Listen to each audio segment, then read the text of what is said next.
different mindset. And today on the show, I have Mr. Odauk, and he's going to be telling us how can the young people play a role. What kind of role can the young people play to make consolidate the nation Uganda? We put aside the things that really do divide us and focus on what unites us.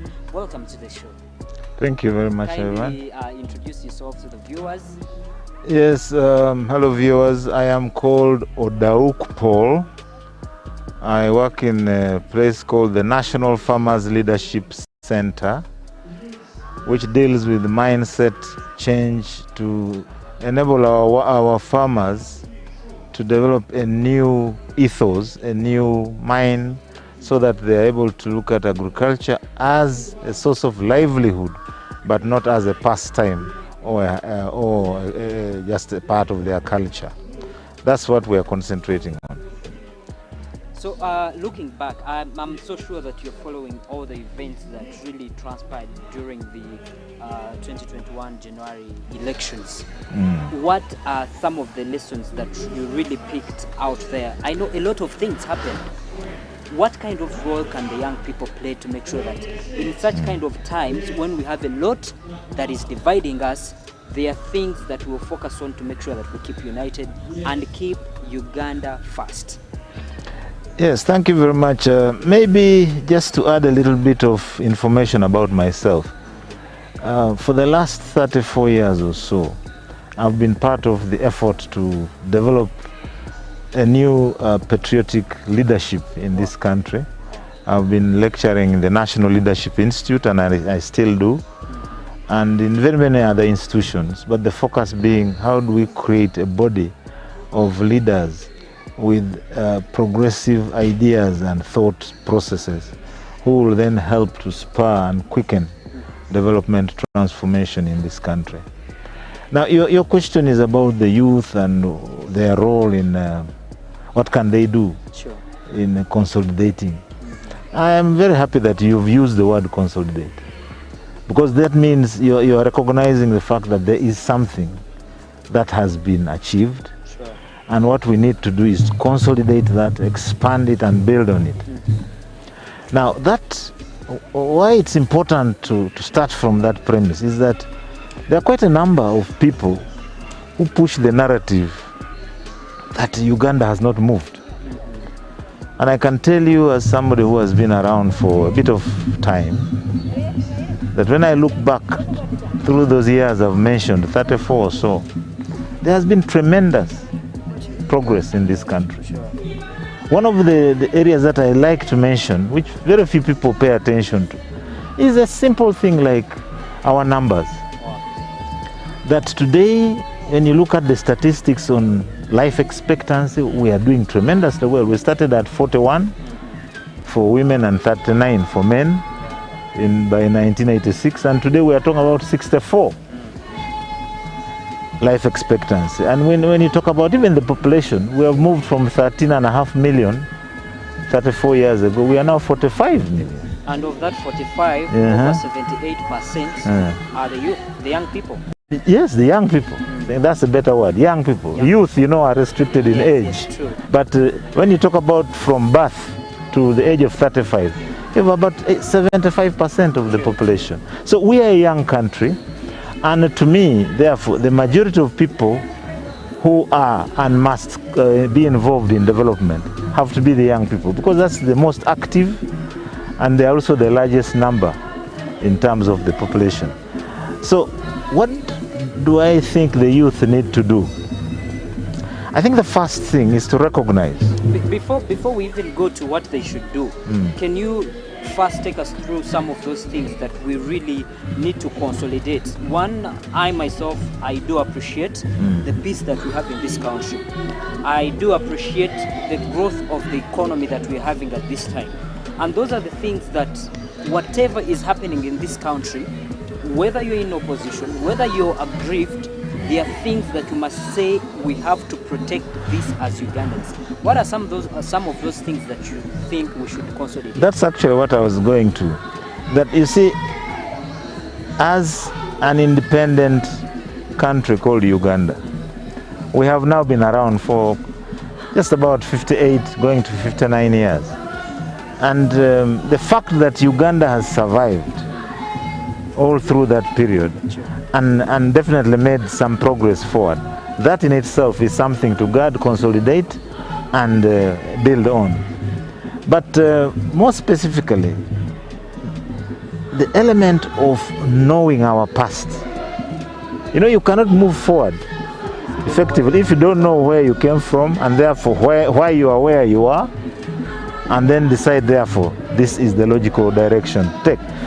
I would like to really persuade our young people that we need to keep reflecting on our past, because the lessons therein are so many that they would support us in building or making better decisions for our future.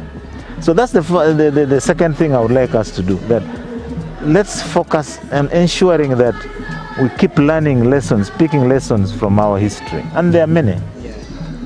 But the third factor is that the world today is a world that is ruled by those who know. If you don't know, you are an endangered society. So the young people of Uganda must not only catch up and keep pace with, but if possible, even overtake other societies in the area of information and knowledge. We must move away. You very well know that the reading culture here in Uganda is very poor, very poor. Yeah. And I'm trying to persuade ourselves that we have no alternative but to improve our reading culture. The good thing in all this is that reading today doesn't mean a book, a physical book. The youth like internet, and you should use the internet not for just Lugambo, but for doing research and getting information and knowledge. And it's all there, most of it free of charge. So I would really encourage our young people to learn more and more about the world. The world today is ruled by information. We even talk about the information age, the information superhighway. And this is an area that excites the young people. And I really want to use this opportunity to encourage the young people that this excitement with the world of information should not only stop at picking things on the not so important topics, but rather let's use this opportunity to teach ourselves about the whole world, know what is happening in the world, know what is to our advantage and what is not. Because this same world that is so interconnected with technology is also an increasingly dangerous world for us. So the young people of today must be on the guard. And you talked about those things that knit us together. Sure. You see, Article 8 of our Constitution, specifically 8A, talks about the common good, talks about national interest. What is our national interest? Many people, you'll be surprised if you ask many young people, they may not be easily able to give you an answer. But I think we must sit down as Ugandans and individually get to know, familiarize ourselves with the idea, the concept of what is our national interest. What is it that is commonly good to all of us as Ugandans? And this is what we must not only guard, but consolidate and ensure that we build and strengthen it so that the country grows along with us. And we must guard strongly against negative forces. There is a lot of negative energy in our country.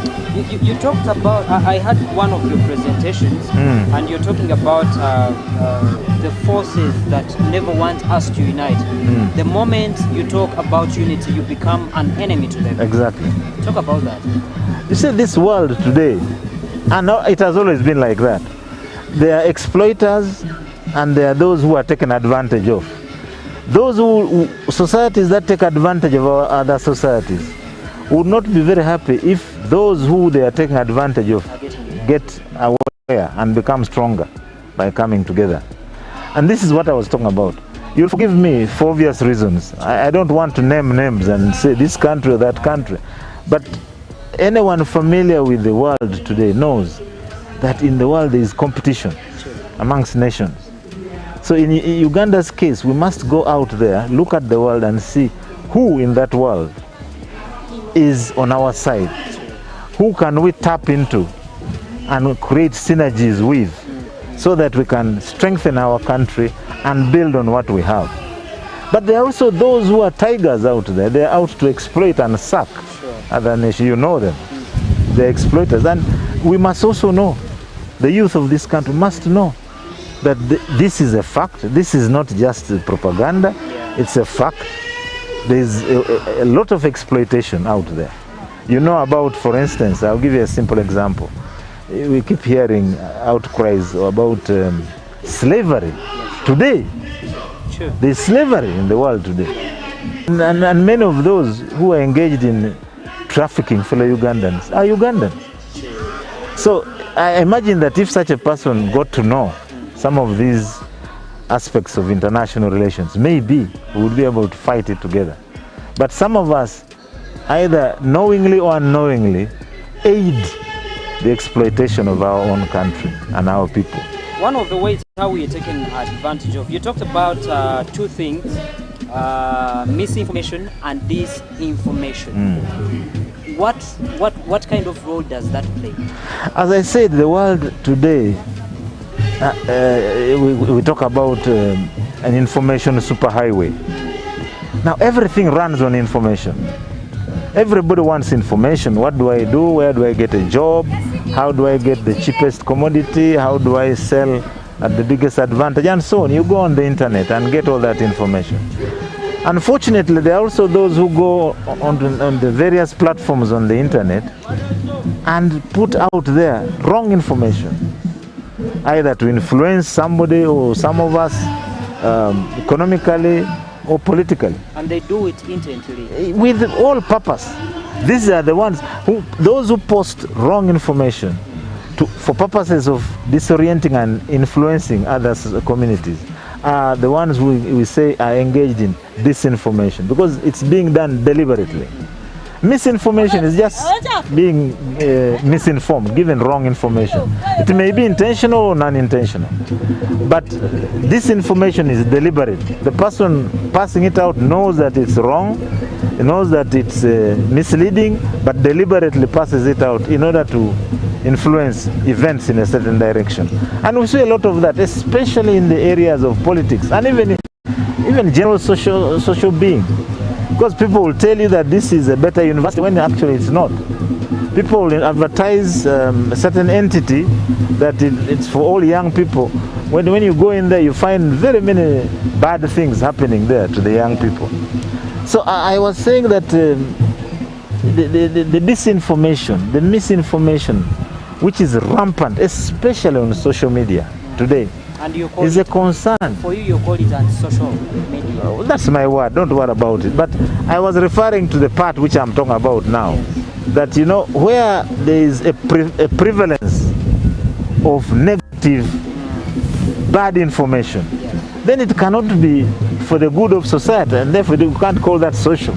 That's why I was saying, no, that is anti-social. It's just a way of expressing what I'm talking about.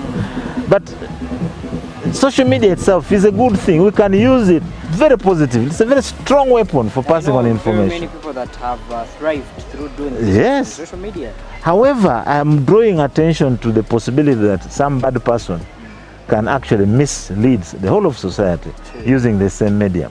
That's why I referred to it in that way. But let it not be misconstrued to mean that therefore it's not a good thing at all. Yeah. Social media is very good. It's a quick way of getting information out there.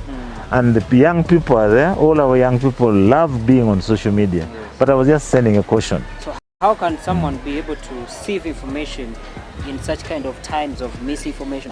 First and foremost, know that whenever you're reading anything, there is a purpose for that info. That's the first thing. Many people don't know. They just assume that whatever is has a purpose. So once you know that, you read it trying to discover what is this person's purpose. And you would be able to, with good practice, with the time, you'll be able to detect that this purpose is to do this, and therefore you make a choice, whether you like it or you don't like it. But the first thing is to learn that, to know that every information out there has a purpose. And it is the discovery of that purpose that guides you.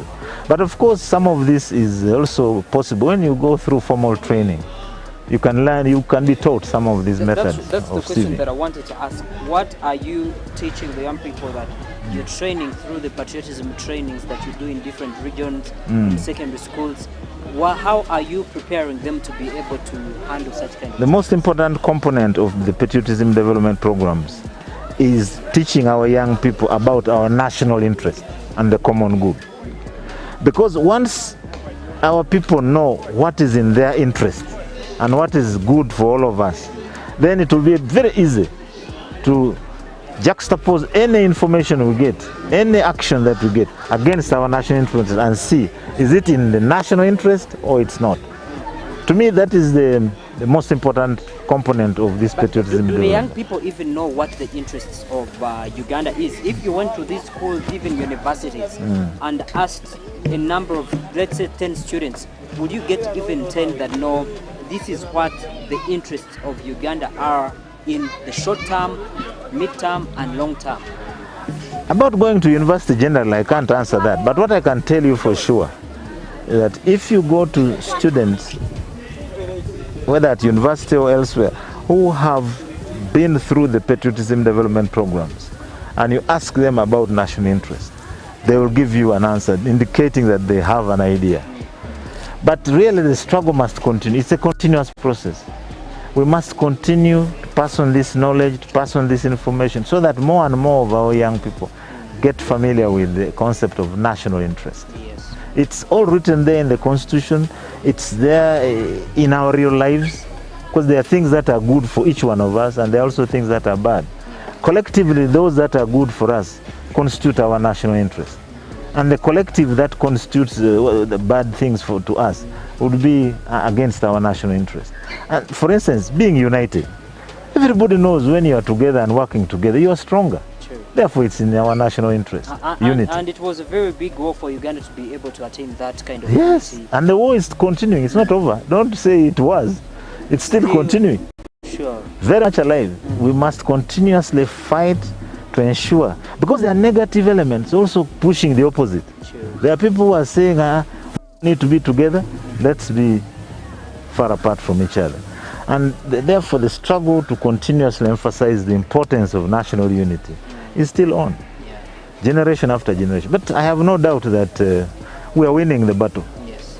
The fact that Uganda has stayed together all this time, it's coming to 60 years, I think that in itself is an indicator that we are winning the battle. True. Yeah. So before we finish here, I would like you to again highlight those things that you think we should consolidate as a country. However much we may be divided, however much we might not agree with each other, what are those things that we need to look and say, these are our interests as a nation? Number one, peace. If you can kindly speak to Number the person one, watching us. peace. You see, I belong to a generation that has seen it all up to today. And I can say this without fear of contradiction, that without peace, we cannot achieve any other. National peace, national unity. Those two constitute, to me, the foundation of everything else. And beyond that, we must build on we must consolidate our national sovereignty. As Uganda, we must consolidate our independence and national sovereignty, and part of doing this includes coming together with fellow Africans, and therefore Pan-Africanism. Coming together and building on our national unity and making it an African unity. The more we are in numbers, the stronger we shall be. Fourthly, of course, we must build an independent national economy. An economy that is able to sustain itself, to withstand shocks, both internal and external shocks. This is a priority as a nation.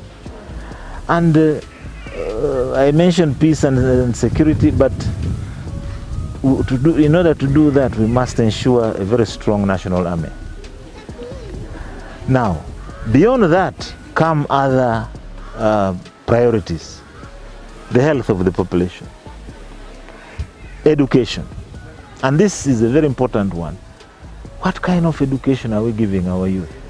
Much of the so-called joblessness today is because we are not taught in this school how to do things. Sure. We emphasize theory, but very few people talk about how to do things. And I think this is what education should do. Teach the young people how to do things. Teach them why things happen the way they happen. Thank you, sir, for speaking to us. And I believe a young person out there knows what they can do to make sure that our interests as Uganda are consolidated. That's it here on Youth of Purpose. Remember to watch this show every Saturday at 2:30 p.m. and catch the repeats on Sundays at 9 p.m. This show is proudly brought to you by the National Secretariat for Patriotism Corps, Office of the President, under the theme Uganda First. And this is what we've been talking about, making sure that in all that we do, no matter what makes us different, but we look at the things that really do interest us. Whether you are in Mucholi, whether you are in Muganda, whether you are in Musoga, remember when you go to the hospital, all you need is the services. When you go to a school, all you need is the services. When something happens to you for security, we all need security. So let's look at all those things that do really matter to us as human and as Ugandans. That's it we had for you on the topic of discussion. We'll be right back. Youth of Purpose.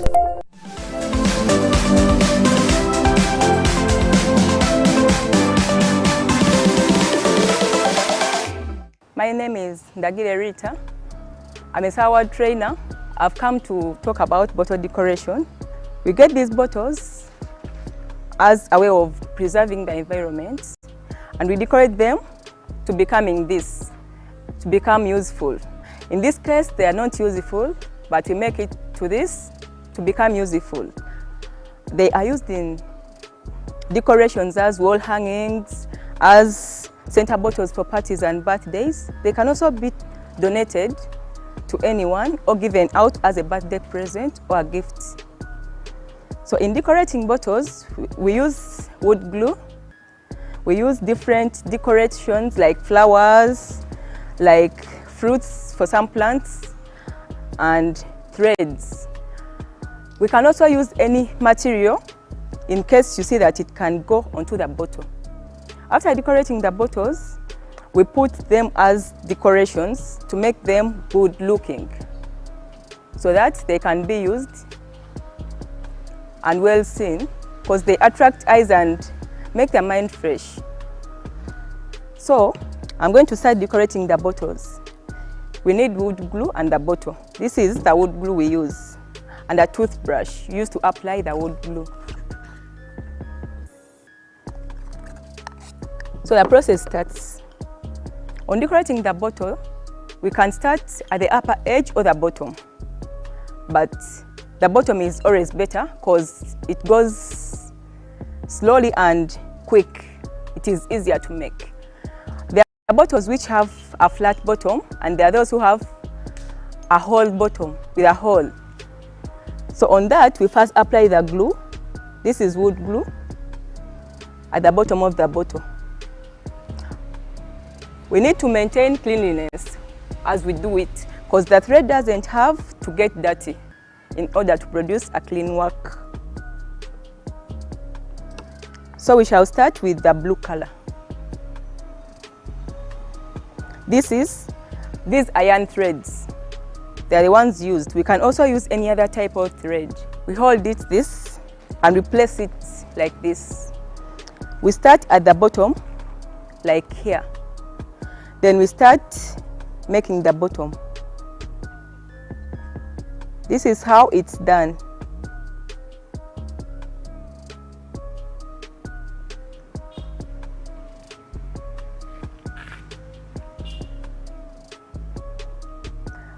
We use these threads because they cover up so quickly. And on decorating, we don't have to leave spaces in between. So you might ask yourself, she has left a space in between. Why? I'll explain later. So we start rolling the bottle, as you can see.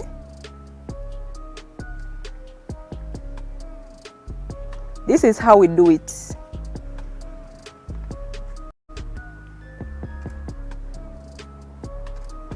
On making these bottles, we preserve the environment by preventing them from being blocked into sewage pipes and water flows. It is also another way of making items which are not seen as used to be put into use again.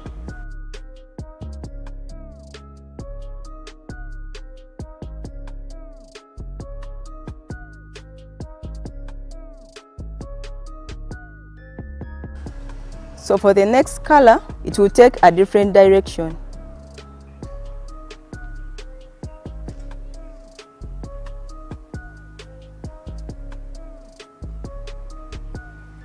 This is how it's done. And we ensure that we don't have to show where we started it from.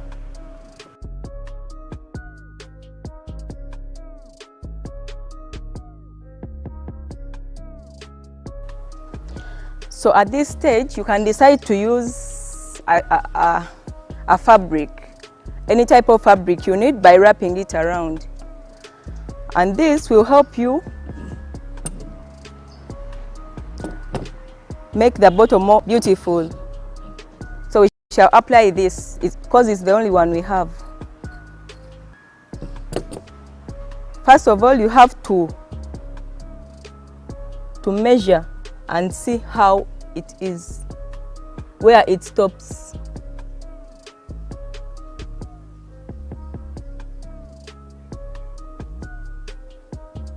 At that point, we need to ensure that it sits where the thread stopped.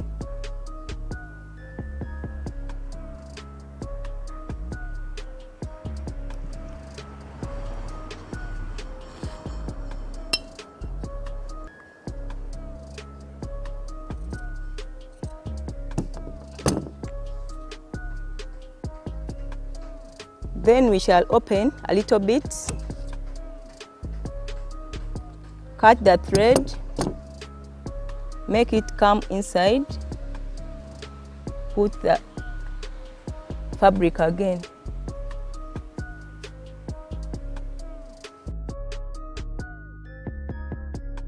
Find that you're not comfortable with this, you put another fabric.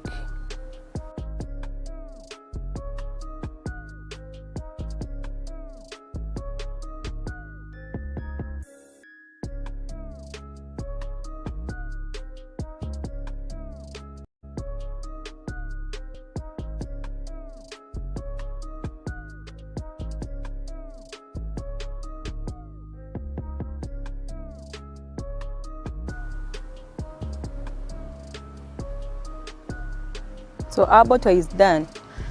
Now, these are called stickers. They are used to be put on phone cases and the rest to make them beautiful. They are the ones most times we use to decorate the bottle when it is done. After finishing, we close our glue so that it doesn't stick. Now we are going to decorate to make it more beautiful than we've just made it.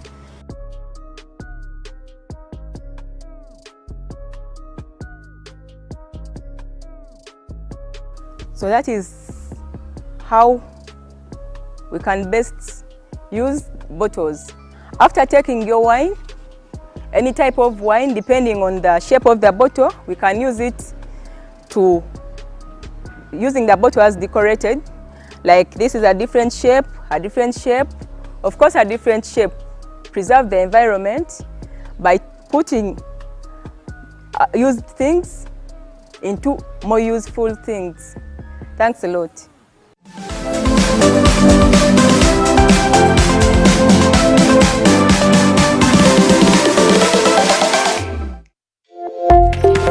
Youth of Purpose. Brought to you by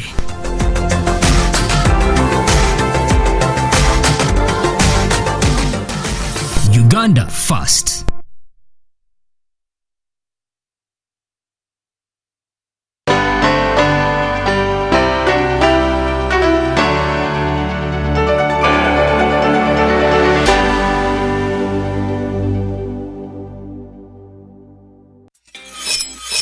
We've cut and reduced our MTN Momo withdrawal rates. Now you can withdraw mobile money at the lowest rates. You also get MTN Senchu points when you deposit, send and withdraw MTN mobile money. Visit our Momo agents countrywide and withdraw mobile money at our reduced rates.